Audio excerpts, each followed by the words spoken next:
ọmọọba ọláwálé kọ́láwọlé ayọ̀bámi ọmọwúrà rẹ̀ happy birthday. ẹgbẹ̀rún àwọn kò tó fún ìrẹ́ bí mo ṣẹ̀fọ́ bí mo ro ka òkú níjẹ́ glory yá.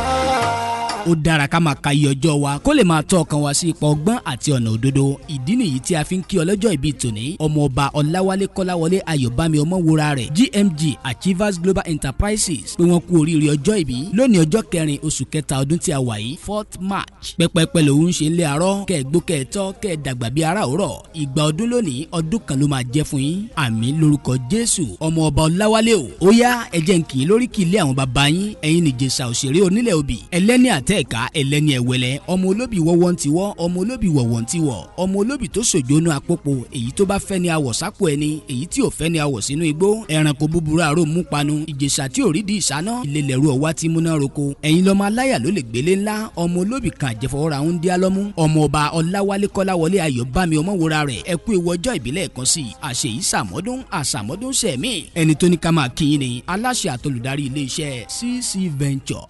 ká ní bá fi fún